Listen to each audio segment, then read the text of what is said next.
Shalom. Rabbi Nachman's teachings reached us only by means of his disciple, Rabbi Natan. Rabbi Natan Sternhartz of Nemirov, who recorded Rabbi Nachman's teachings in the last 8 years of Rabbi Nachman's life. Who is Rabbi Natan? He was from a wealthy family in Ukraine. At a young age, he married the daughter of a great rabbi of Ukraine, Rabbi David Tzvi Auerbach. Rabbi Auerbach was a great scholar, was very opposed to the ways of the Hasidim. And he lectured his sons and sons-in-law every day about the importance of keeping away from the Hasidim. But Rabbi Natan felt something was missing. He was learning the sacred texts, Bible, Talmud, Jewish law. He knew what to do, but he didn't feel he was encountering God. He had friends who were Hasidim who said, try going to the great Hasidic masters. They'll show you. And he went to many of them and felt that they were great, but somehow the message wasn't getting across to the disciples. After a great deal of searching, he finally came to the great Rabbi Levi Yitzchak of Berdichev, one of the great lights in our history. And he was very impressed. But here too, he felt the students weren't getting the point. One Saturday night, after Shabbat was over, the students decided to have a little party, a little eating, a little drinking, telling stories of their Rebbe, inspiration. And they cast lots who goes to get the bagels. The lots were cast and fell on Rabbi Natan. On his way to the bakery, he started to think, is that what life is all about? Bagels? Is that what life is about? Eating and drinking? There's got to be something more. And he went to the synagogue. He started to cry. He was reading Psalms. He fell asleep. As he slept, he dreamt. He dreamt of a ladder going up to heaven. And he started to climb. A few rungs, and he fell. He started again, a few more rungs, and he fell. Went on and on. Finally, he was near the top when a window opened in heaven. He saw a young man with a red beard who said to him in Yiddish, "Droppet sich, der halt sich." Keep climbing, but hold on tight. Rabbi Natan left in the middle of the night. As far as we know, they're still waiting for the bagels. He went back home to Nemirov, and he found a friend of his suddenly very spiritually turned on. He said to his friend, what happened? He said, in the nearby town of Breslov,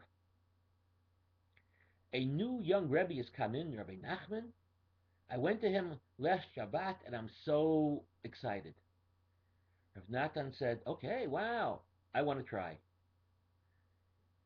The following Friday, Rabbi Natan went to Breslov. When he saw Rabbi Nachman, he recognized him immediately as the man in the dream. Rabbi Nachman smiled and said, we know each other from long ago. We haven't seen each other in a long time. And Rabbi Natan became Rabbi Nachman's closest disciple for the next 8 years, the last 8 years of Rabbi Nachman's life, from 1802 to 1810. I love this story for several reasons.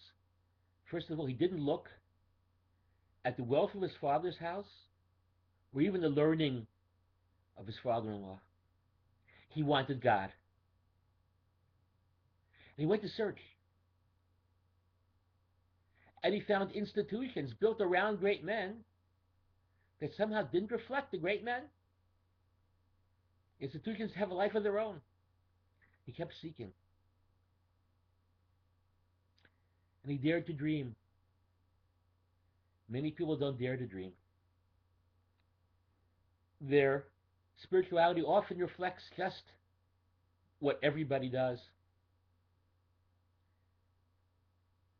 But the fact is, we read in the Bible, in the Song of the Sea, that Moses sings, this is my God, and I will glorify him.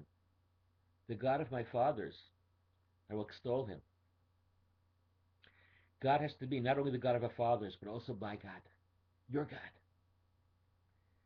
And often we need people to teach us how to find that, how to make that connection. And the Kabbalah teaches that souls come back over and over again, often in the same relationships, husband and wife, teacher and disciple.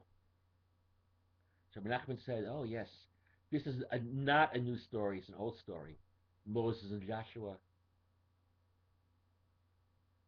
the Rabbi Isaac Luria, the student of Rabbi Chaim Vital. There are always great teachers and great students. Students have to be open to reflect.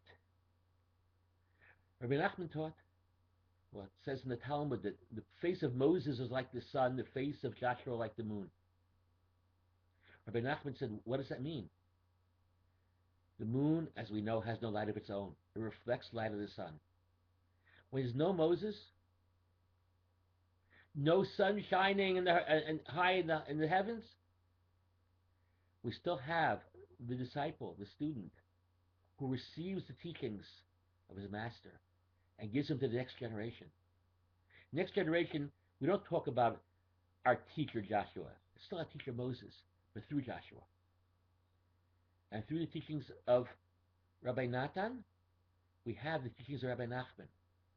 And as each of us studies the teachings of great leaders, great masters, spiritually attuned people, souls on fire, we reflect those souls, the world becomes a much brighter place in the midst of all the darkness.